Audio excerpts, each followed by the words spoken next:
Hello dear students, welcome to my classroom. आपकी इस week की वर्कशीट्स आ चुकी हैं। So let's do SST worksheet number 13 that you have to submit tomorrow, यानी कि आपको 9th को ये सबमिट करनी है कल। तो वर्कशीट शुरू करने से पहले आप चैनल को सब्सक्राइब ज़रूर कर लें, क्योंकि आपकी आगे की वर्कशीट्स भी अपलोड कर दी गई हैं और कुछ रह गई हैं वो भी कर दी जाएंगी। सो आपको नोटिफिकेशन मिलती रहेगी। So let's start the worksheet. The beginning of farming and herding. Farming का मतलब आपको पता है खेती बाड़ी, और हर्डिंग मीन्स पशुचारण, पशुओं को चराना। So main, women and children probably observed several things: the places where edible plants were found, how seeds broke off stalks, fell on the ground, and new plants sprouted from them. Perhaps they began looking after plants, protecting them from birds and animals so they could grow and the seeds could ripen. This way people became farmers. तो जैसे जैसे development हुई तो man, women, children, उन्होंने observe किया कुछ things, जैसे कुछ एडिबल प्लांट्स ऐसे उन्हें मिले जो खाने के लायक थे, और कैसे उन्होंने देखा कि जो सीड्स हैं वो ब्रोक ऑफ कर जाते हैं, मतलब बस्ट करते हैं, और उनमें से प्लांट निकलता है, और कैसे एक जगह से दूसरी जगह न्यू प्लांट्स स्प्राउट करते हैं। क्या अगर कहीं भी कुछ भी सीड्स गिर जाते हैं तो वहाँ से जो प्लांट है वो कैसे ग्रो करने लग जाता है। तो जब उन्होंने ये चीज़ें ऑब्जर्व की तो उन्होंने प्लांट्स को लुक आफ्टर करना शुरू कर दिया, उन्हें प्रोटेक्ट करना शुरू कर दिया, और बर्ड्स और एनिमल्स से उन्हें बचाने लगे। इस तरह से जो लोग थे वो क्या बन गए? Farmers. Women, men and children could also attract and then tame animals by leaving food for them near their shelters. The first animal to be tamed was the wild ancestor of the dog. Later, people encouraged animals that were relatively gentle to come near the camps where they lived. These animals, such as sheep, goat, cattle, and also the pig, lived in herds, and most of them ate grass. Often people protected these animals from attack by other wild animals. This is how they become herders. तो ऐसे ही इसी जैसे farmers बने, उसी तरह से उन्होंने animals को भी अपने खाना देना शुरू किया, अपने उनके शेल्टर के पास आना शुरू किया।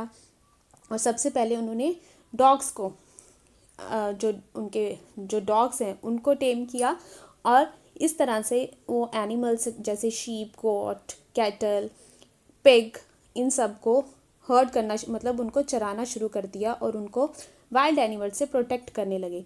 इस तरह से वो हर्डर्स बन गए।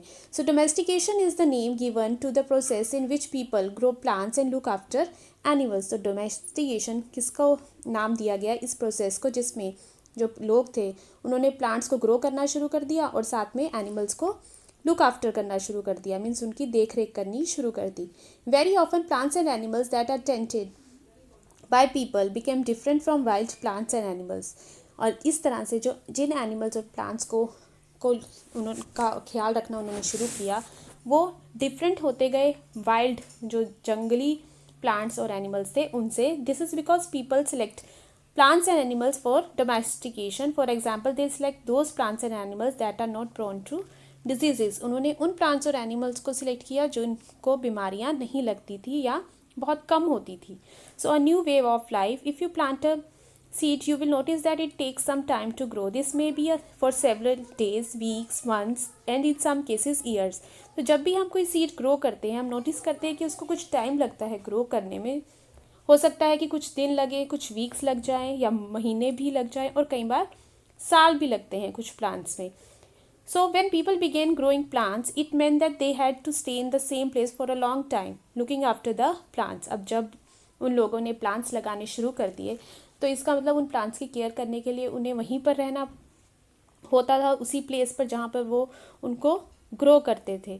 तो किस लिए? ताकि उनको पानी दे सके, उनको प्रॉपर उनकी वीडिंग कर सकें, ड्राइविंग अवे एनिमल्स को उनके पास से भगा सकें, बर्ड्स और एनिमल्स से अपनी क्रॉप को, अपने प्लांट्स को प्रोटेक्ट कर सकें।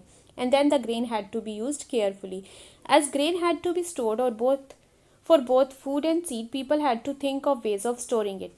अब जब ग्रेन्स हो गई तो उनको वेज भी, ऐसे ऐसे रास्ते भी उनको ढूंढने पड़े कि वो अपनी ग्रेन्स को स्टोर कर सकें। In many areas they began making large clay pots, और उन्होंने क्ले पॉट्स बनाने शुरू कर दिए, बास्केट्स बनानी शुरू कर दी, और ग्राउंड में खड्डे खोदने शुरू कर दिए जहाँ पर वो अपनी क्रॉप्स को स्टोर करते थे. So ways in which grains was use as seed के तौर पे वो ग्रेन्स को यूज़ करते थे, फूड के तौर पे गिफ्ट करने के लिए भी वो ग्रेन्स को यूज़ करने लगे, ग्रेन्स को गिफ्ट करते थे, एंड स्टोर्ड फॉर फूड, और अपने खाने के लिए उन्हें स्टोर करने लगे.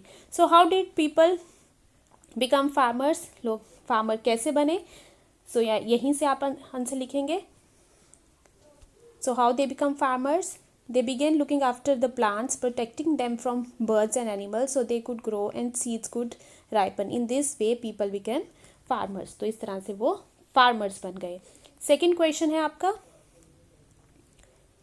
what is domestication? domestication का क्या है? domestication is the name given, यहाँ पर आपको दिया गया है, domestication is the name given to the process in which people grow plants and look after animals. तो ये आपका हो जाएगा answer number 2. Now the question number 3. Question number 3 है, what were the ways in which grains are used? तो ये आप यहीं से लिखेंगे, ways in which grains was used as food, as seed, as gift and stored for food. तो storage के लिए, स्टोर करने में भी उनको यूज़ करते थे. सो ये आपके 4 पॉइंट्स यहाँ पर गिवन है. तो ये थी आपकी एसएसटी की वर्कशीट. इसी के साथ आपकी इंग्लिश की वर्कशीट भी आई है. So let's do it. So this is your English worksheet, fun with words. Look at the picture and fill in the opposites. So अब हमें ऑपोजिट वर्ड्स यहाँ पे फिल करने हैं पिक्चर्स को देख के. Here it is fat, she is fat, she is thin. Big ball, small ball. Then day, here night, right? Next is, here it is given, ये कार आपको dirty दिख रही है, so it is dirty, and this car is clean. Door is closed, so आप यहाँ पे लिखेंगे close, opposite हो जाएगा इसका open, right? And this is cold, और यहाँ पर hot. So ये opposite words. These are the opposite words. Next, match the words with their opposites. One has been done for you. तो हमें opposite word के साथ match करना है. love, love का मतलब होता है प्यार. तो प्यार को हम किसके साथ मैच करेंगे? नफ़रत.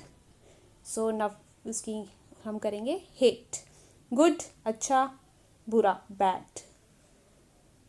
सिट, बैठना, स्टैंड, खड़े होना. डार्क, अंधेरा, लाइट. हार्ड, सख्त, सॉफ्ट, नर्म. फास्ट, तेज, स्लो, राइट, धीरे. Next is fill in the blanks with the opposite words from the box for the underline words in the sentences. जो वर्ड्स यहाँ पे अंडरलाइन किए गए हैं उनका ऑपोजिट हमने यहाँ से चूज़ करना है. तो करते हैं. First is that box is light. तो लाइट का ऑपोजिट इज हैवी. तो यहाँ पर आ जाएगा A. Second is the coffee is too cold. Too cold, cold का opposite is hot. So B. Your answer is wrong. Wrong का opposite आएगा राइट. तो ये हमारी यहाँ पे ऑप्शन आएगी सी की. Please open the door. Please close the door. D. This room is quite dirty. Dirty का ऑपोजिट है clean. E. I will do this work during the day. I will do this work during the night. Right. So this is your worksheet related to opposite words. I hope आपको ये worksheet दोनों समझ आई होंगी. So please like, share and subscribe the channel. Thank you.